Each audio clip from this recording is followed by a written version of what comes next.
안녕하세요, 주업주입니다. 오늘은 첫 요리 컨텐츠로 소불고기를 한번 해볼 텐데요. 소불고기를 하는 그 전체 내용을 다 알려드리는 것보다는 실적으로 어떻게 하면은 특별한 재료를 넣지 않고도 소불고기 양념을 맛있게 할 수 있는지 좀 알려드릴까 합니다. 그 재료는요 별거 없어요. 딱 요 정도만 있으면 충분합니다. 여기 소불고기, 그 다음에 마늘, 파, 소스는 간장, 설탕, 깨소금, 참기름. 딱 이렇게만 있으면은 여러분이 아시는 맛있는 소불고기를 만들 수 있고요. 그 외에 매실청을 넣는다던가 아니면은 양파를 갈아서 넣는가 배를 넣는다던가 그거는 이제 기호의 문제예요. 사실 맛의 변화가 있을 수 있겠지만은 이 정도로도 충분합니다. 자, 일단은 재료를 먼저 손질해 볼 거고요. 재료라고 해봐야 파랑 마늘인데 이 정도만 있어도 충분하고요. 한 단, 반단 정도면 충분합니다. 대신에 이파리 부분 있죠? 이 이파리 부분은 안 쓸 거예요. 무조건 이 흰색 부분만 쓸 겁니다. 그리고 마늘은 한 근 기준으로 한 5알 정도. 다들 아시겠지만 요 끝에 잘라주고요. 그리고 마늘은 이 상태로 다져도 되지만 좀 더 마늘 향이 진하게 나기 위해서 이렇게 으깨서 이런 식으로 해줘도 됩니다. 사실 이쪽이 좀 더 마늘 향이 많이 나기 때문에 훨씬 더 추천하고요. 단지 이거 하실 때에는 조심하셔야 됩니다. 손바닥 뼈를 보고 싶지 않으시면은 항상 칼날이 밑으로 가게 하고 이거를 질 때에 이렇게 자고 밀기만 하는 거예요. 이대로 절대로 이거 칼을 움직이진 않습니다. 팔로만 이렇게 내리는 거예요. 이 정도 입자 크기면은 충분해요. 더 다지고 싶으면 더 다지셔도 상관없습니다. 그 다음에 파를 다질 때에는 반으로 갈라서 그 다음에 이렇게 썰어주시기만 하시면 되는데 이렇게 칼질하면은 칼날 다 나갑니다. 그거 제대로 썰리지도 않아요. 칼질은 절대 힘으로 하는 게 아니고 밀어서 쓰는 거예요. 밀어서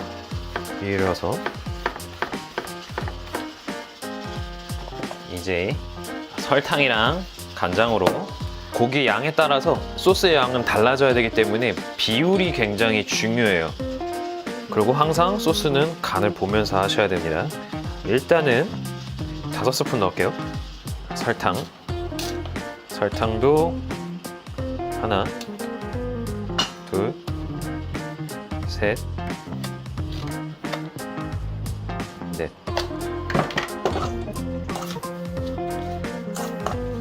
이러고 섞어줍니다. 설탕을 녹여주고 나면은 조금 더 간장을 추가할 거예요. 아시겠지만 이 한식에 있어서는 그잖아요. 손맛이라고 정확한 레시피 따위는 없습니다. 이 간장의 염도에 따라 달라져야 되고 설탕이 얼마나 다냐에 따라 또 달라지고 고기 상태에 따라 달라지고 양에 따라 달라지고 사실 정확한 계량이라는 건 없어요. 내가 간을 보면서 하나하나 맞춰가는 게 더 중요해요. 그게 여러분들이 요리가 점점 늘어가려면은 그런 것들이 더 필요합니다. 너무 레시피에 연연하지 마세요. 자, 한 숟갈은 더 넣어볼게요. 요 정도에서 이 참기름이랑 이 참깨를 넣고 간 보지 않을 거예요. 맛은 이 간장과 설탕이 다 결정을 해주기 때문에 요 2개만 섞고 간을 보겠습니다.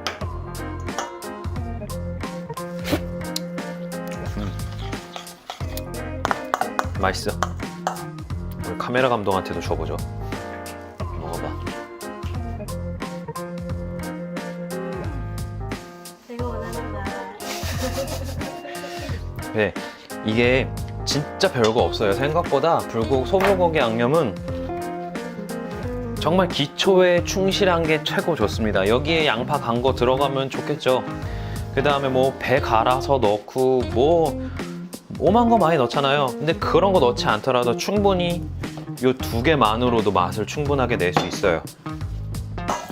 대신에 꼭 빠지지 말아야 될 것은 사실 이 참깨랑 참기름 빠져도 됩니다. 하지만 요 마늘이랑 파는 꼭 들어가야 돼요. 자, 그 다음에 참깨가 마침 있으니 참깨도 넣을 텐데, 자, 참깨를 넣을 때는 이렇게 그냥 넣어도 되는데 사실 이렇게 하는 것보다 보세요. 소리 들리시나요? 엄지로 부시면서 넣어줍니다. 이렇게 부시면서 참깨를 넣어주게 되면은 이 참깨의 향이 틀려요. 아예 달라요. 맡아봐. 고소하다. 참깨 볶은 향 나지. 갓볶은 향. 맞아요.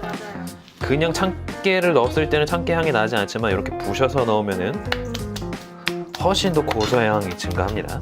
그 다음에 참기름 한 스푼. 참기름은 많이 넣지 않을 거예요. 이미 참깨로 고소한 맛을 최대한 많이 내줬기 때문에 참기름이 그렇게 많이 안 들어가도 됩니다. 마지막 간. 그지 이거지.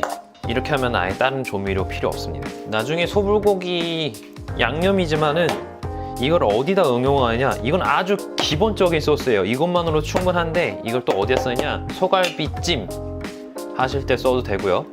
그 다음에 제육볶음 할 때 써도 돼요. 여기다가 고추장이랑 고춧가루 정도만 섞어줘도 제육볶음 양념이 나와요. 이거는 그냥 만능이에요. 한식의 기본과 기초. 이제 조물조물 해주시기만 하면 돼요. 여러분들이 소불고기를 하시면은 이 색깔이 안 나와서 이거 맛없어 보인다라고 생각하시는 분들이 있으실 거예요. 실제로도 이렇게 해서 굽게 되면은 사실 그렇게 색깔이 잘 나오진 않아요. 근데 원래 그게 정상입니다. 여러분들이 알고 있는 그 식당에서 나오는 색깔은 캐러멜이라는 식용색소를 섞는 것도 있고요. 아니면 그걸 섞지 않았다라고 하면은 이렇게 재워놓은 기간이 오래된 거예요. 그렇기 때문에 진짜 신선하다라고 하면은 색깔이 조금은 허옇게 나오는 게 맞으니까 걱정하지 마세요.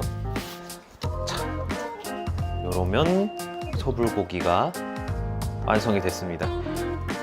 이 상태로 못해도 그래도 한 20분 정도 재워놓은 뒤에 불판에 올려서 구우면은 불고기가 완성이 됩니다. 자, 이 정도만으로도 뭐 불고기를 드시는 데는 전혀 문제가 없습니다. 근데 여기서 좀 더 나는 짠 게 좋아요. 그러면은 당연히 간장 한 스푼 더 넣으시면 되고요. 난 좀 더 단 게 좋다. 그렇다고 하면은 설탕을 한 스푼을 더 넣던가 아니면은 올리고당을 한 스푼 더 넣으시면 돼요. 근데 올리고당이 훨씬 더 달기 때문에 반 스푼 정도면 충분하지 않을까 싶습니다. 요거를 오늘 다 먹을 건 아니어서 천천히.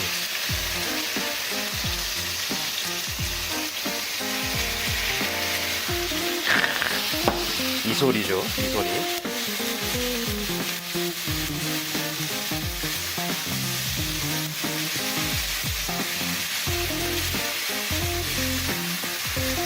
많이들 이 타이밍에 불을 줄이시는데 최대한 불 안 줄이고 빠르게 가겠습니다. 소고기라 질겨요.